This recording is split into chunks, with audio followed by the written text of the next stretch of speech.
Pues el día de hoy quisiera platicar con ustedes un poquito cómo Dios se ha preocupado por su pueblo desde el principio. Cuando creó a Adán y a Eva, lo puso en un lugar idóneo, en un lugar ideal, llamado el paraíso, ¿verdad? Un lugar de delicia en el que todas sus necesidades eran satisfechas y tenía comunión constante con Adán y con Eva. Posteriormente, por el pecado, pues esa comunión se rompió, la humanidad cayó, se alejó del Señor y pasaron muchos años hasta que el Señor escogió a Abraham para establecer un pueblo escogido para él, ¿no? Escogió a Abraham, le dio la promesa y empezó a crecer su familia, pero por necesidades y circunstancias, todo en el plan de Dios, tuvieron que irse a vivir a Egipto. Y en Egipto inicialmente fueron bien recibidos, pero posteriormente empezaron a ser sujetos a una esclavitud, ¿no? Empezaron a ser sujetos a esclavitud cada vez mayor, hasta que llegó el punto en el que los egipcios empezaron a pretender exterminar a todos los niños que nacieran de los hebreos, ¿no? Y cosas que resultaron ya verdaderamente insoportables. El pueblo de Israel gemía. Entonces Dios levantó a un hombre, llamó a un hombre que fue Moisés, se manifestó en él y lo llamó para rescatar a su pueblo. Entonces Dios levantó la vida de Moisés para tener comunicación con un pueblo que había dejado de tener comunicación con él, que no le conocía más, no conocía su palabra, no conocía su deseo, no conocía su corazón, no conocía la bondad de vivir diferente como pueblo escogido de Dios, y además se atemorizaban y se asombraban de estar en la presencia. Dios tuvo que escoger a un hombre que era Moisés, y Moisés dedicó de ahí en adelante su vida a servir a su pueblo.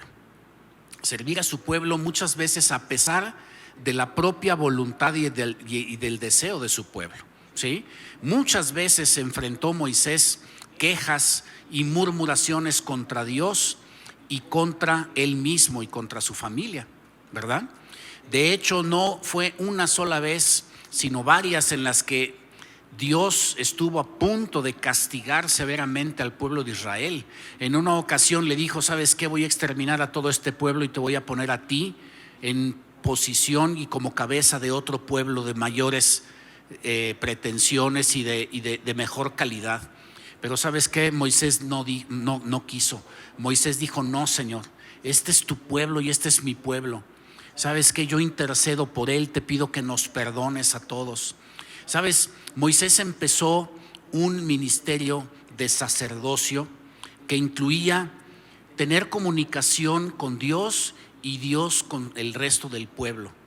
Empezó a ser un vehículo para que Dios se manifestara. ¿Se acuerdan cómo Dios se manifestaba como fuego y como una columna de humo que guiaba el peregrinar del pueblo de Israel al desierto?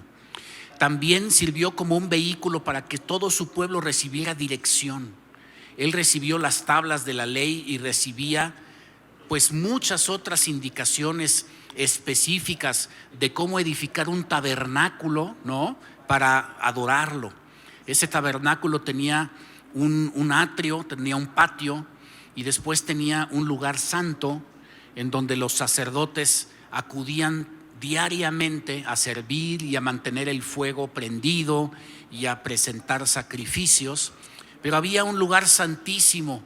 Ese lugar santísimo estaba ahí, la verdadera presencia de Dios. Nadie podía entrar a ese lugar y solamente el sacerdote, el sumo sacerdote, una vez al año, después de todo un rito de purificación, podía entrar para presentar un sacrificio de expiación por su pueblo, de tal manera que ese sacrificio no perdonaba, pero cubría temporalmente el pecado del pueblo. De manera que entonces Dios edificó a Moisés y después edificó y seleccionó a un grupo de personas para que le sirvieran como sacerdotes. Esos sacerdotes pertenecían a la familia de Aarón, ¿no? Aarón y sus hijos y su descendencia se convirtieron en la tribu de Leví, en los levitas, que iban a ser los sacerdotes. Y yo quisiera que juntos leyéramos este pasaje que viene en Levítico capítulo 8 y versículos del 13 al 15,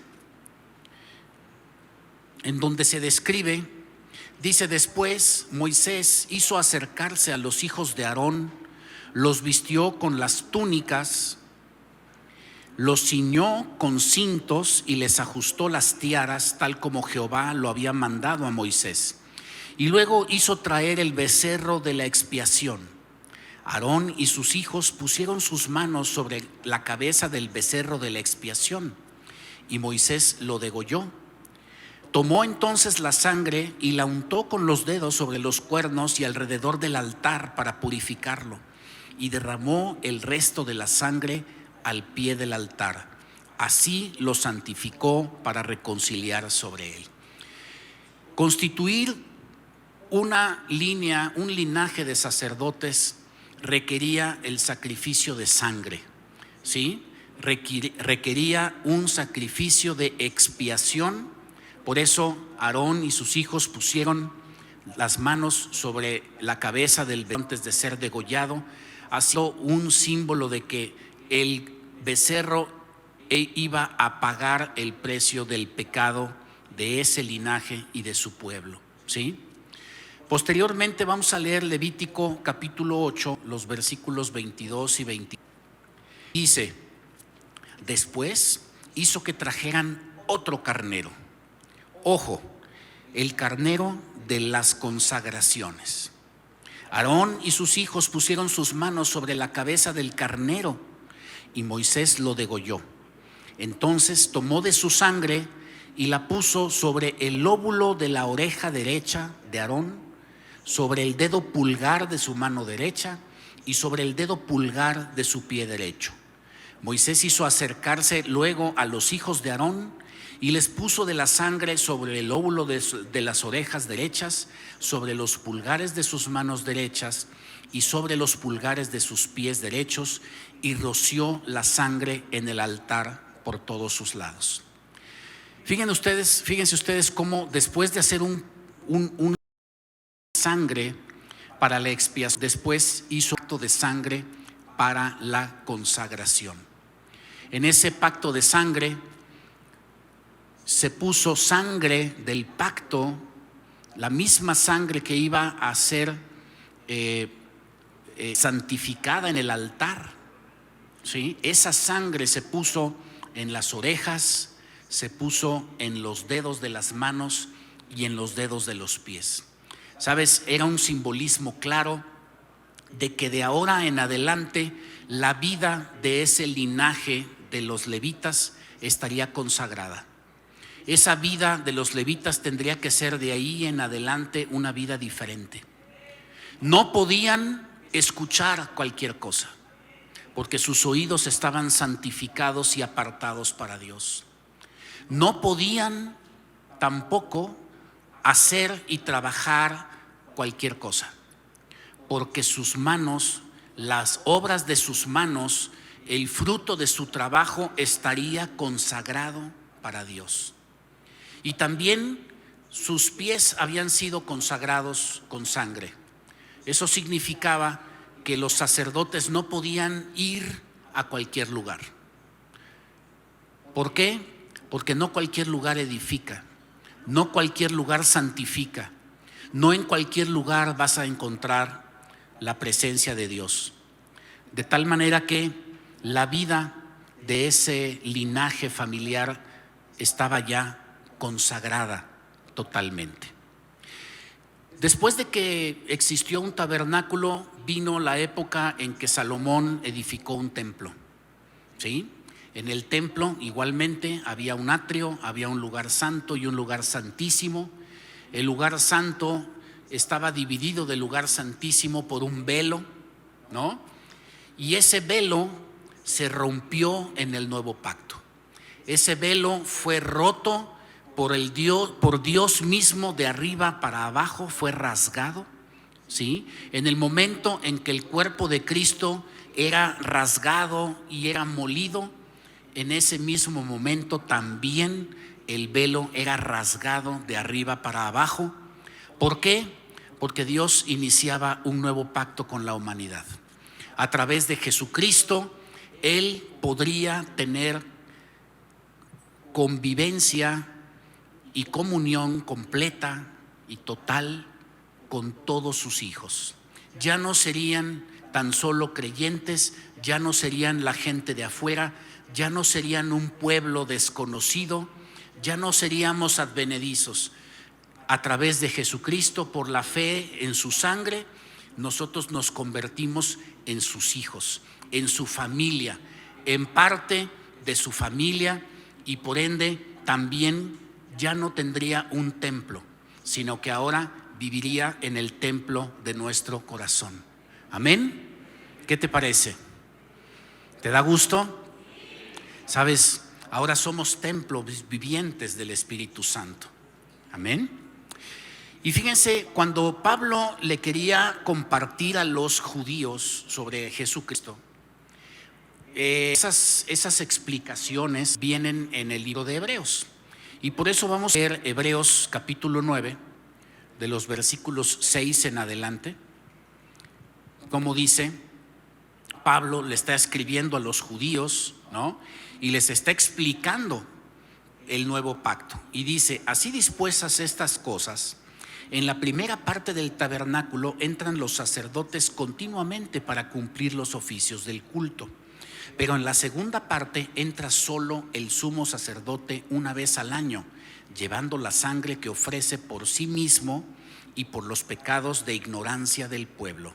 El Espíritu Santo da a entender con esto que aún no había abierto el camino al lugar santísimo, entre tanto que la primera parte del tabernáculo estuviera en pie.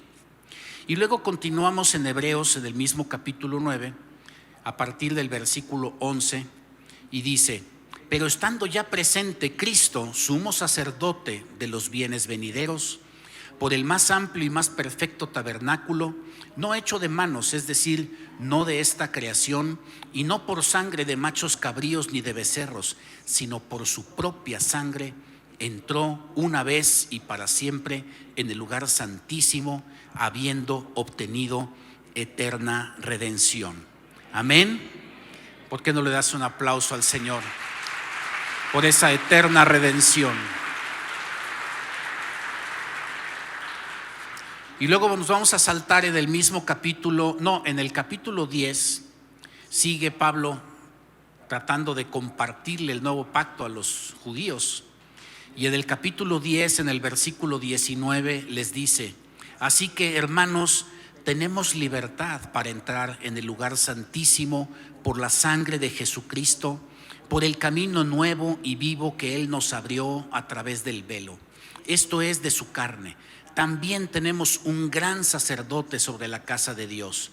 Acerquémonos pues con corazón sincero, en plena certidumbre de fe, purificados los corazones de mala conciencia y lavados los cuerpos con agua pura. ¿Sabes? Todo esto para explicarte y para que juntos recordemos y que el Espíritu Santo nos ayude a comprender el enorme privilegio que tenemos ahora de entrar como hijos de Dios a su presencia. Amén. ¿Sabes? Tenemos la libertad completa que tan solo el sumo sacerdote tenía antes, una vez al año, previos ritos de purificación, de lavamientos, de sacrificios, etcétera, ¿no? Se dio en la historia del pueblo que alguna vez el sumo sacerdote entraba sin una preparación correcta y moría instantáneamente, caía fulminado. Por eso la túnica de los sumos sacerdotes traía unas campanitas, porque el pueblo desde afuera, si dejaba de oír las campanitas, es que el sacerdote no se había preparado bien. Pero sabes, ahora tenemos el privilegio de entrar. Y no tan solo el privilegio de entrar, sino el privilegio de que el Espíritu Santo more en nosotros. Amén. ¿Sabes? Es un enorme privilegio. Por eso, Primera de Pedro 2:9 dice: pero vosotros sois linaje escogido, real sacerdocio, nación santa, pueblo adquirido por Dios, para que anunciéis las virtudes de aquel que os llamó de las tinieblas a su luz admirable. Vosotros que en otro tiempo no erais pueblo, ahora sois pueblo de Dios. En otro tiempo no habíais alcanzado misericordia, pero ahora habéis alcanzado misericordia. Amén. ¿Sabes qué? Somos linaje escogido, pero también somos real sacerdocio. Somos sus hijos. Nos sentamos a su mesa, escuchamos el latido de su corazón, olemos su presencia, olemos su aliento, escuchamos su corazón en su pecho y Él escucha el nuestro. Pero además de eso, recordemos que somos sacerdotes. Los sacerdotes antes presentaban sacrificios de expiación por el pueblo. Eso ya no lo hacemos, porque en primer lugar ya no hay ni tabernáculo ni hay templo, y además ya se presentó el holocausto perfecto para una salvación eterna. Ya no tenemos necesidad de presentar holocaustos. Pero ¿sabes qué? El resto de las funciones quedan. Nos quedan el resto de las funciones. ¿Cuáles son esas funciones? Quisiera que escucharas esto. Vamos a empezar por la primera. Romanos 12, versículos 1 y 2. Por lo tanto, hermanos, os ruego por las misericordias de Dios que presentéis vuestros cuerpos como sacrificio vivo, agradable, santo, agradable a Dios, que es vuestro verdadero culto. No os conforméis a este mundo, sino transformaos por medio de la renovación de vuestro entendimiento, para que comprobéis cuál es la buena voluntad de Dios, agradable y perfecta. ¿Sabes? Tu cuerpo ya no tiene las huellas de sangre en la oreja y en los dedos pulgares. ¿Sabes qué? Ahora estamos bañados de la sangre de Cristo. A Él le pertenecemos, a Él le pertenece toda nuestra vida.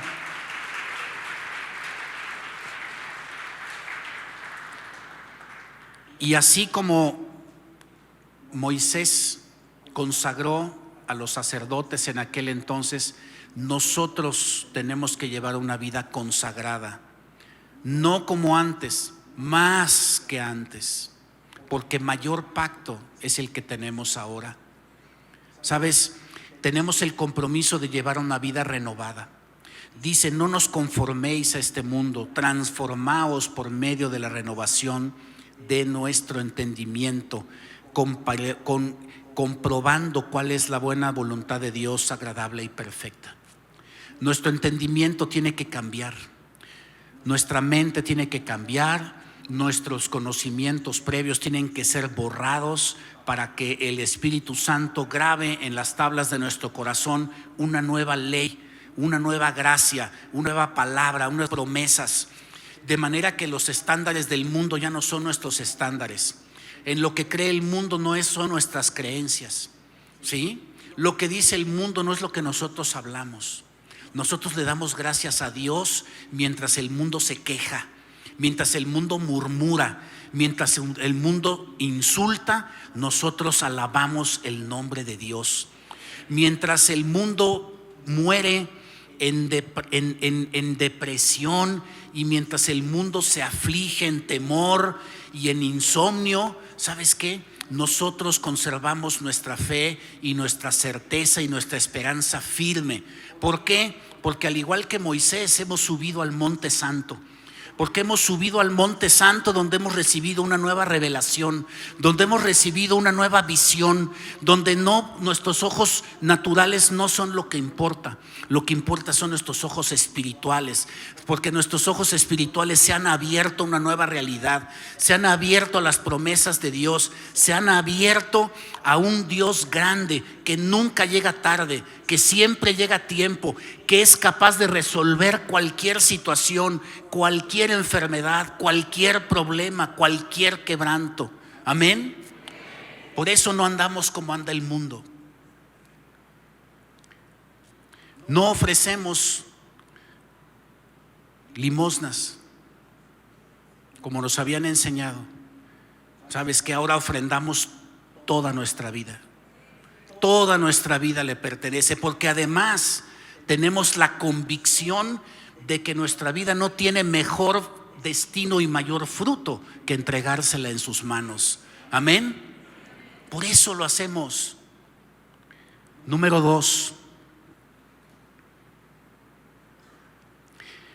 Hebreos 13:15. Así que ofrezcamos siempre a Dios, por medio de Él, sacrificio de alabanza, es decir, fruto de labios que confiesan su nombre. ¿Sabes? Cuando nosotros alabamos su nombre, cuando nosotros le cantamos, la presencia de Dios baja, ¿no es cierto? Lo acabamos de ver, lo acabamos de sentir y de palpar. Ya hay sanidades que se manifestaron. Y ¿sabes qué? Si no se manifestó tu sanidad, la sanidad que necesitas, sigue buscando la presencia de Dios, porque el Espíritu está trabajando en tu vida y lo vas a tener. Amén. Así que, ¿sabes? Frutos de labios, ¿cómo dice? Frutos de labios que confiesan su nombre. Y ¿sabes qué? Confesar su nombre no nada más es cantar. Por supuesto que cantando derramamos nuestro corazón y nuestros sentimientos se pegan, ¿no?, a esas palabras de amor.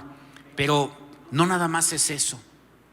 El dar frutos de labios también consiste en hablar su palabra, en declararla. Acuérdate que Cristo es el verbo de Dios. Cristo es palabra. Cuando nosotros afirmamos su palabra y la declaramos para nuestra vida, ¿sabes qué? Estamos dando frutos a su nombre. Lo estamos alabando. A Dios le encanta que recitemos sus palabras, que sus hijos vengan y reciten de memoria todo lo que han aprendido de su palabra. ¿Sabes? Y cuando la repites empieza a caer en tu corazón, y el Espíritu Santo se encarga de escribirlas en las tablas de tu corazón. Y cuando eso sucede, ¿sabes qué? Tu vida está transformada para siempre. Estás dispuesto y listo para vivirla. Amén. Además, ¿sabes? No nada más oramos y alabamos subiendo al monte en oración por nosotros. ¿Sabes? Cuando Moisés subía al monte, subía en nombre de todo su pueblo. Él los llevaba en los lomos. Y aunque él no había hecho nada, se le caía cara de vergüenza delante de Dios y decía: Señor, por favor, perdónanos. ¿Sabes? Él se quebrantaba por su pueblo. Él pedía perdón por su pueblo. Él intercedía y le decía: Señor, por favor, no nos destruyas. No nos destruyas, mejor enséñanos, mejor restáuranos, mejor sánanos, mejor enséñanos tu palabra. Tennos paciencia, tennos misericordia. Sabes, cuando nosotros alabamos, cuando nosotros subimos al monte, también tenemos que subir por la gente que no lo conoce. México está lleno de gente que no lo conoce. El mundo gime porque no conoce a Dios, porque no conoce su palabra, porque andan guiando unos ciegos a otros ciegos y todos caen al barranco. ¿Sí? Por eso estamos llenos como estamos llenos. Por eso el mundo está como está. Sabemos todos cómo está el mundo. El pecado ha crecido, se ha descarado. Antes se hacía a escondidas, ahora se hace al aire libre, frente de todos.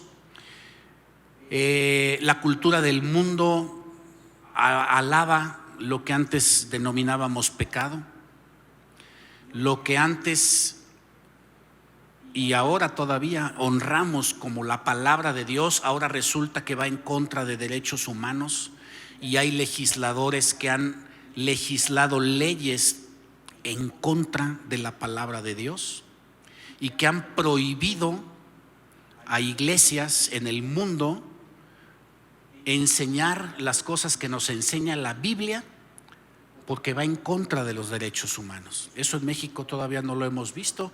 En el nombre de Jesús declaramos que no lo veremos, ¿verdad? Pero bueno, y todavía hay gentes, aún cristianos, que se quieren ir a esos lugares porque tienen una vida económica mejor. Bueno, yo digo que todos tenemos que ir al lugar a donde Dios nos mande, ¿no es cierto? Y si te manda a ese lugar es por algo, pero sabes, no todo lo que brilla es oro, dice decía mi abuelita, ¿no? No todo lo que brilla es oro, no todo es dinero. Sabes, en México todavía tenemos muchos problemas, pero tenemos libertad de estar aquí hablando libremente su palabra, ¿no es cierto? Bueno, pues una cosa muy importante, ya dijimos que número 1, los sacerdotes llevan una vida consagrada. Número 2, los sacerdotes hacen sacrificios de alabanza. Número 3, una muy importante, Marcos 16, 17. Dice: estas señales seguirán a los que creen. En mi nombre echarán fuera demonios, hablarán nuevas lenguas, tomarán serpientes en las manos, y aunque beban cosa mortífera no les pondrán sus manos y sanarán. ¿Sabes qué significa esto? Gobernar por encima de las tinieblas. Eso significa, nosotros, la iglesia de Jesucristo, los sacerdotes en activo, tenemos que aprender a gobernar sobre las tinieblas. Tenemos que aprender a gobernar con autoridad. Todavía no hemos aprendido como iglesia del mundo a gobernar como Dios necesita que gobernemos.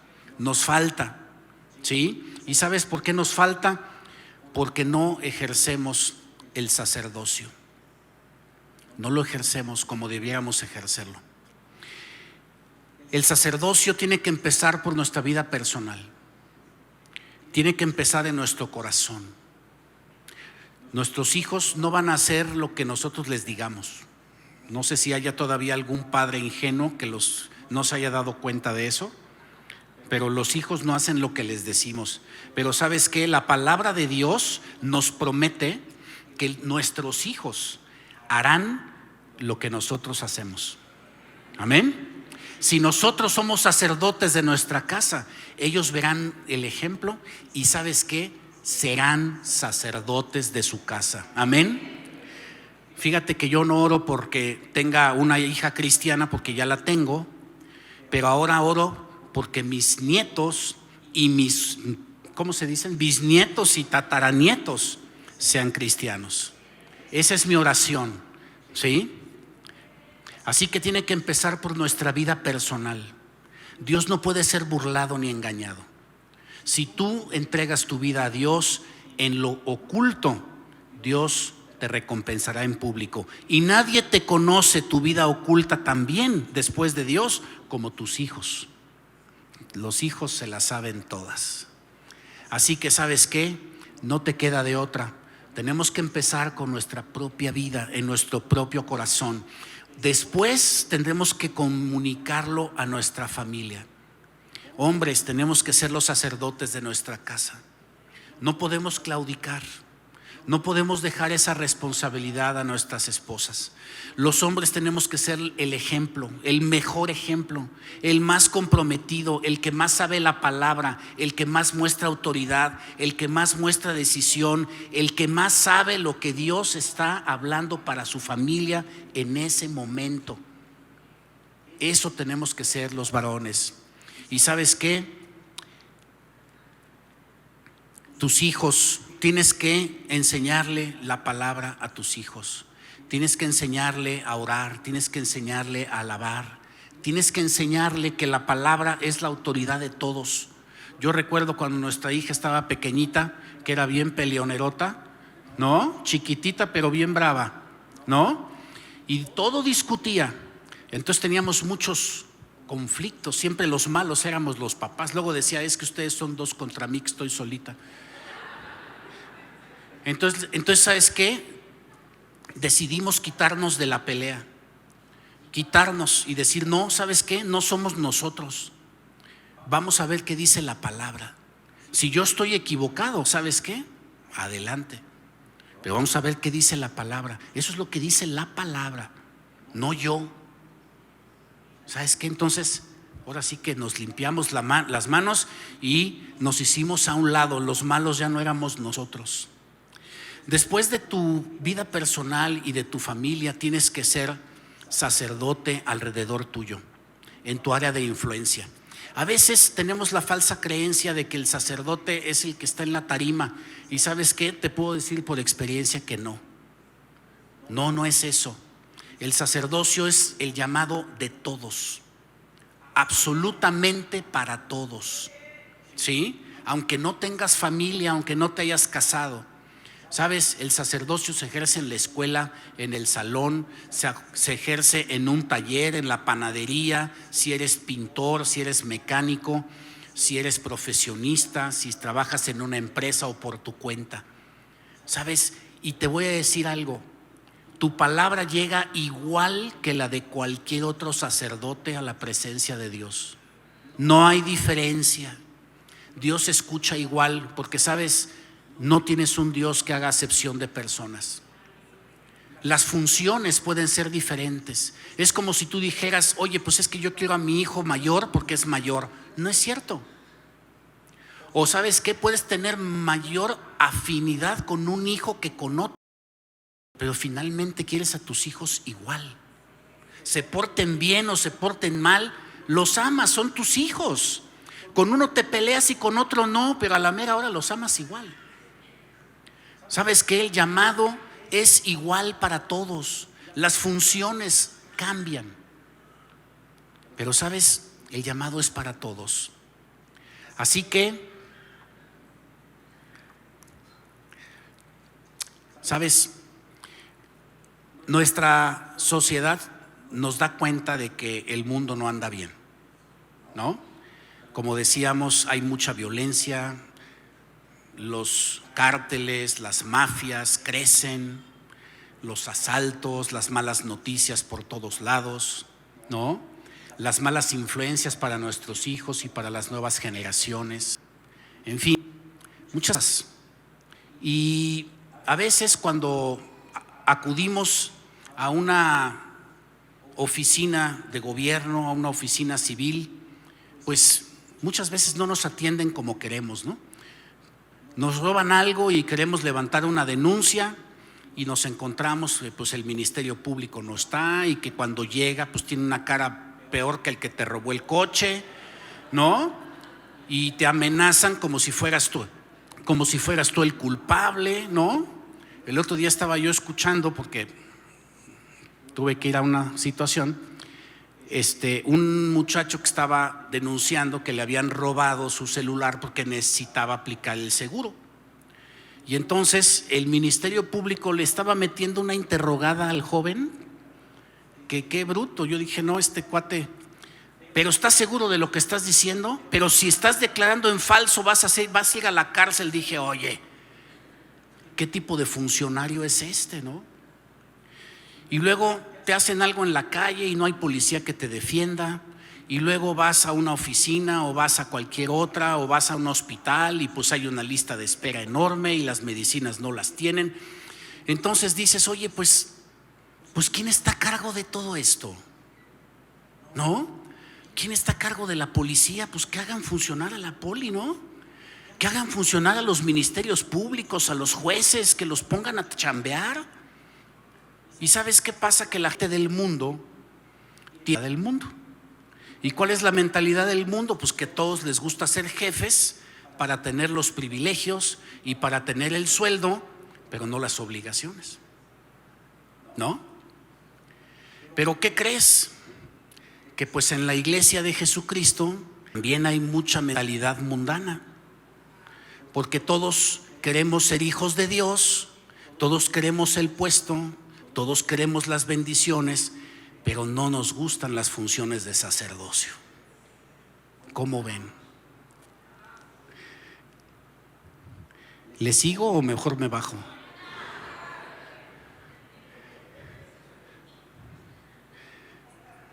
Nos gustan las bendiciones, ¿no? Nos gusta el privilegio, pero a la hora de chambear, pues no chambeamos. Y por eso el mundo está como está. Y ¿sabes qué? A Dios no le cuesta nada cumplir nuestros anhelos. No le cuesta nada ni siquiera cumplir nuestros caprichos. Pero ¿sabes? Lo que sí necesita es que nos pongamos a chambear. Porque el mundo anda muy mal. Porque tiene muchos hijos perdidos. Andan muchas ovejas sueltas. Y necesitamos chambear. ¿Sí? Y no nos gusta chambear. Y cuando nos convocan a las reuniones de oración, pues nos da flojera porque tenemos otras cosas. Y cuando hacemos jornadas evangelísticas, pues tampoco vamos porque tenemos otras cosas mejores que hacer. Y cuando pedimos que vengan y que traigan aquí invitados para que escuchen la palabra y las buenas noticias, pues no traemos a nadie, ¿no? Y cuando se trata de visitar los hospitales, pues tampoco. Y cuando se trata de repartir despensas, pues tampoco. Nos gusta mucho recibir, por eso nos gustan todos los cursos de la escuela dominical. Ya van 5 y si hubiera 10, 10. Pero los cursos son para abrir casas de vida y no abrimos casas de vida. Solamente nos gusta recibir, ¿no? Entonces ahorita la pastora nos puso, como la pastora tiene una visión espiritual de las cosas, ¿no? Dijo, ¿sabes qué? Esto lo vamos a romper con oración. Y nos puso a orar por las casas de vida, por las redes y por todos los ministerios. Porque ¿sabes qué? La activación tiene que venir desde arriba. No creas que esto es nada más para ustedes, es para todos nosotros. Y luego nosotros, los médicos especialmente, decimos, pues es que no tengo tiempo, no me da el tiempo.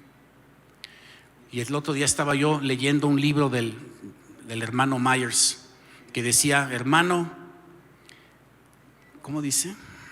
Esas frases del hermano son como ganchos al... Dice algo así de que si estás demasiado ocupado para servir, estás demasiado ocupado. ¿Sabes qué quiere decir? Desocúpate. Algo tienes que desocuparte. Algo tienes que apartar de tu tiempo para servir. A fuerza, porque es tu llamado, es tu propósito y el mío. Tenemos que servir. ¿Sabes? Hay miles de maneras de servir. A veces el simple escuchar a una persona. ¿Sabes qué? ¿Sabes cómo le sirves a la persona? Básicamente con 2 cosas. Fíjate bien. Brindándole un poquito de tu tiempo, número 1. Y número 2, dándole un poquito de atención. Porque cuando tú le brindas atención a una persona, ¿sabes qué? Le estás diciendo, me importas. Le estás diciendo, me interesas, te amo, siento lo que estás pasando, quiero ayudarte, quiero estar contigo, quiero acompañarte. ¿Sabes? Cuando tú le dedicas un poco de tiempo y un poco de atención a la gente, automáticamente la gente se une a ti. Y entonces estás en posición de compartirle del Rey de Reyes y de tu Señor de Señores. Amén. Traerlo a una nueva vida. ¿Quieres más bendición? Todos queremos más bendición, ¿no es cierto? Pero ¿sabes qué? Tenemos que compartir la bendición. A Dios no le gusta estarte dando y dando y dando bendiciones de manera egoísta, para tu propia satisfacción. ¿Sabes? Cuando Dios llena tu costal de bendiciones y te da más, el costal se va a romper. y la bendición se va a caer. Necesitas compartir esa bendición. Ese costal necesita ser vaciado. Necesitas llevar de esa bendición a otros y regresar por más. Cuando subas al monte a orar, no ores por ti nada más. Ora por las gentes que tienen necesidad alrededor de ti también. Por eso tenemos reuniones de intercesión. Luego yo he escuchado gente que dice: no, pues es que ni siquiera tienen chance de orar por mí, ya tienen una lista y no sé qué. No, es que no es para nosotros. La oración de intercesión es subir al monte a nombre de los demás, en nombre de los que no pueden subir porque no lo conocen, porque no saben. ¿No?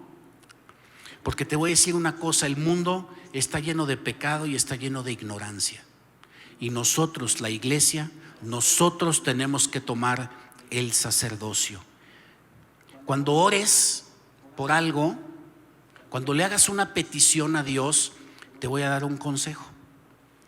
Pregúntate tú mismo por qué razón te contestaría a tu oración.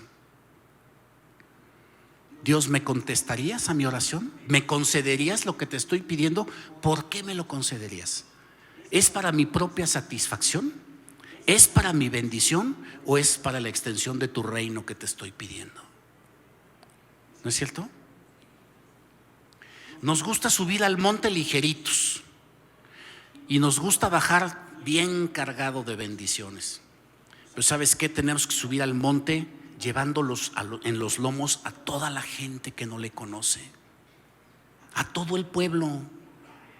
Interceder por nuestro precioso México, nuestro hermoso país, por nuestros jóvenes, por la gente que sufre, por la gente que nunca ha escuchado, por la gente que ignora, por la gente que anda atada a la brujería, a la hechicería, a los cárteles, por los que andan secuestrados, por los que están enfermos, por los que están en los hospitales. ¿Sabes? Cuando nosotros empecemos a repartir esa enorme bendición que tenemos, el Señor nos va a dar más. ¿Y sabes por qué nos va a dar más? Porque vamos a hacer una vía, un vehículo de bendición al mundo, y lo que quiere Él es bendecir al mundo. Pero si todo lo asimilamos y nada más para nosotros, y donde que además de ser bendecidos a veces somos bien quejumbrosos, no damos gracias por lo que sí tenemos, nada más estamos viendo lo que todavía no tenemos y quejándonos, ¿no? Amargosos. ¿Sabes qué? Lo que nos falta es subir al monte con esa actitud que siempre enriquece nuestro corazón, y es de darle gracias. Amén.